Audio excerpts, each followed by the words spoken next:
Hello everybody. Today's video is about a few different topics, and I've broken this up into two different clips.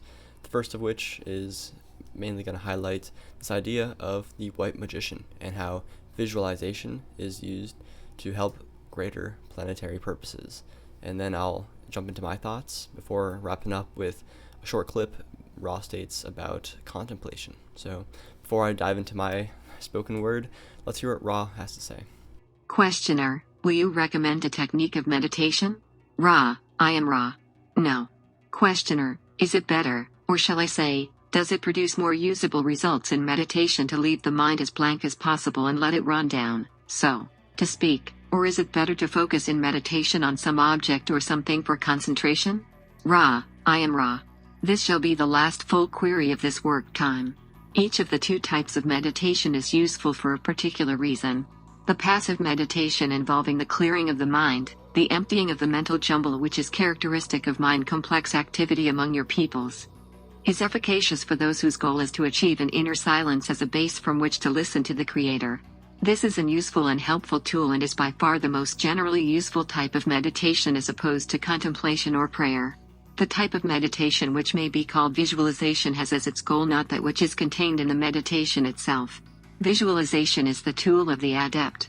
Those who learn to hold visual images in mind are developing an inner concentrative power that can transcend boredom and discomfort. When this ability has become crystallized in an adept, the adept may then do polarizing in consciousness without external action which can affect a planetary consciousness. This is the reason for the existence of the so-called white magician. Only those wishing to pursue the conscious raising of planetary vibration will find visualization to be a particularly satisfying type of meditation.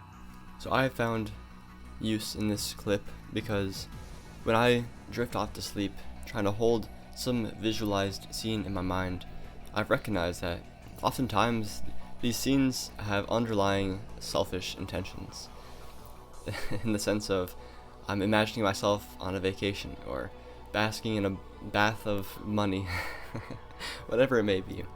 Oftentimes I'm not really doing this because I want society, the world, everyone to be uplifted in some way.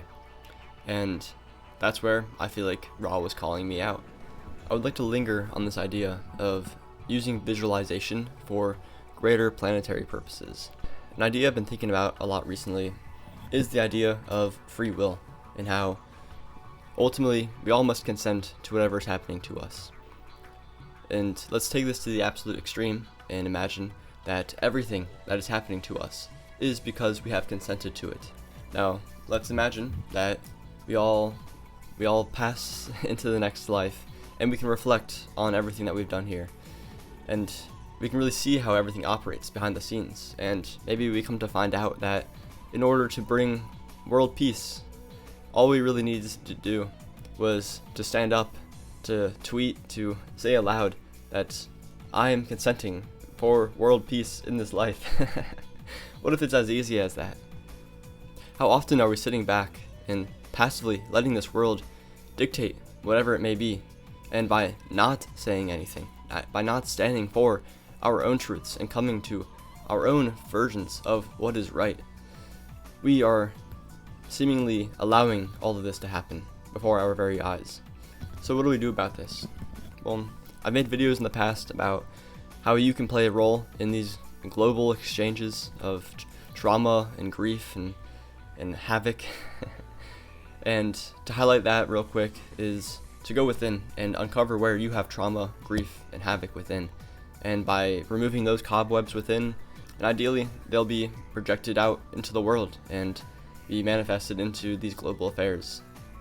And the last example I want to give is, it seemed like a few summers back there was a lot of talks about aliens, and everything kind of seemed to shrivel up and then die off in terms of like the mainstream news about this.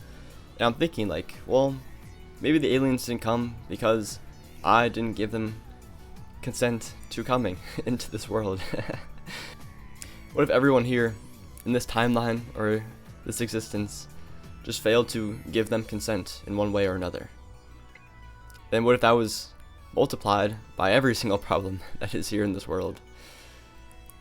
It's just a fun thought experiment to encourage you to be more active in your thought processes, to come to more stable ground in your arguments about why things should or should not be here or be active in this world, and then to stand up and share your message in whatever way feels right. And that could be sending a tweet to your followers, telling your friends in real life, making a video about it on YouTube, creating a song and releasing it.